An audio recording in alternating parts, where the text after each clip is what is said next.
Hey everybody. This morning I watched a very interesting video that I want to share with you and talk about.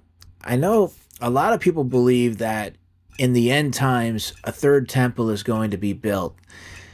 And this pastor from East Texas Christian Fellowship he brings up a really interesting point. Let me play this video for you and then we'll talk a little bit about it.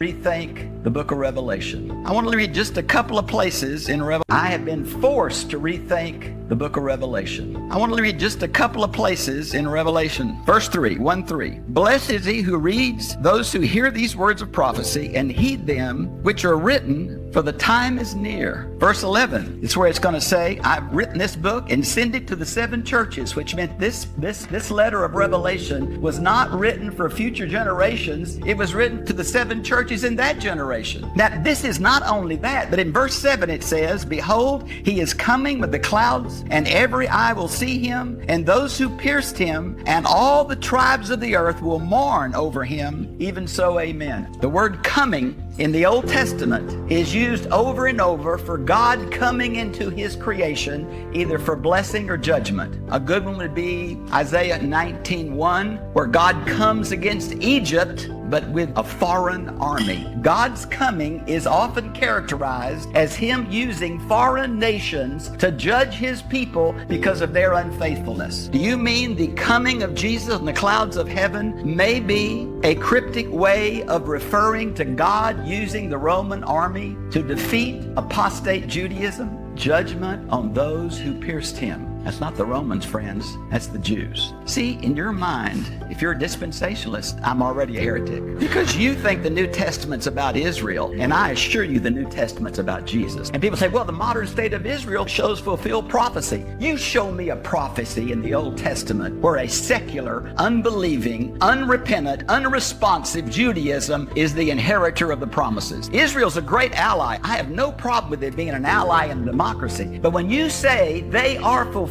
prophecy, what do you base that on? Neither Jesus nor any apostle ever once restated a national promise to Israel. Check me out. Never once a national promise. Because he fulfilled the law, in Matthew 5:17-19. He fulfilled the law, and the law has passed. Have you read the book of Hebrews lately? Have you read of the Acts 15 Jerusalem Council? The Mosaic covenant has been brought to an end, particularly in the destruction of the temple in AD 7. Judaism today cannot do the Mosaic covenant. There is no place for sacrifice. I have been forced.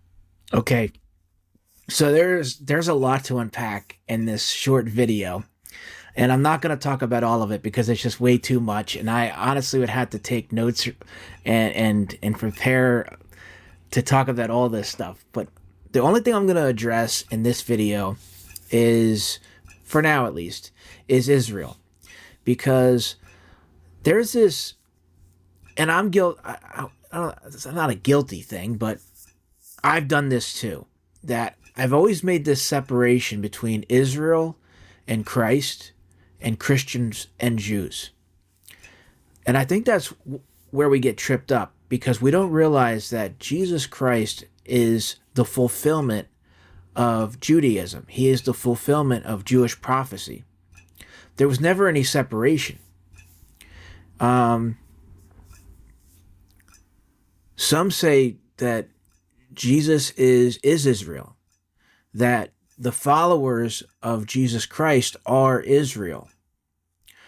Now, if you look back to, I'm not sure if it's in one of the letters to the Corinthians, but the Apostle Paul talks about those who have faith, those who are descendants, those who have faith in Jesus Christ are descendants of Abraham because of their faith. Some passages say that we're grafted in to as a branch into the olive tree. We are followers of Christ, are Israel.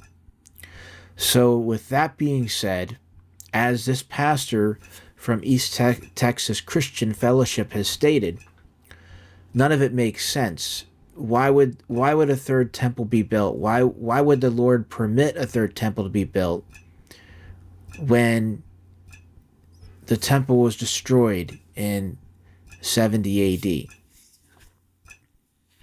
Why would the Lord want them to start making sacrifices again?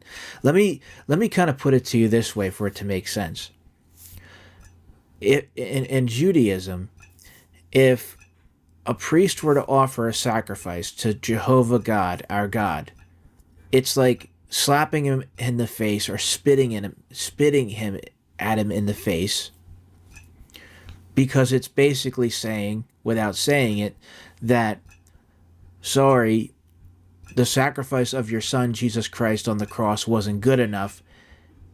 Here's a goat. Here's a cow. So I don't believe for a second that the Lord would bless this to happen. I'm not going to say one way or the other if it's going to happen, but I'm just saying it doesn't make any sense for it to happen. But we shall see. We'll keep our eyes open and look to see what's going on out in the world. There's a lot of crazy stuff going on. I'm sure you probably heard about the red heifers possibly well, maybe not. I mean, my algorithm is probably a little different than yours, but I get stuff showing up in my feed about the red heifers showing up and that they're going to be, I guess, transported over to Israel. But a side note here, an interesting thing about Israel that I just learned, and I want to do some of my own research on this to look this up, but I had heard that the state of Israel that was founded in 1948 is actually was started and owned by the Rothschilds. I don't know much information about that, but there's a lot of weird, suspicious things surrounding that. So I'm going to close this video. Let me know what you think about this video clip of this pastor in Texas talking about this. There is a lot, like I said, there's a lot to unpack in this video, and I'm not even, all I did was touch the part about Israel and the temple. But there's so much more to talk about. So let me know in the comments what you think, and just keep your eyes and mind, ears open, and just keep thinking and keep searching.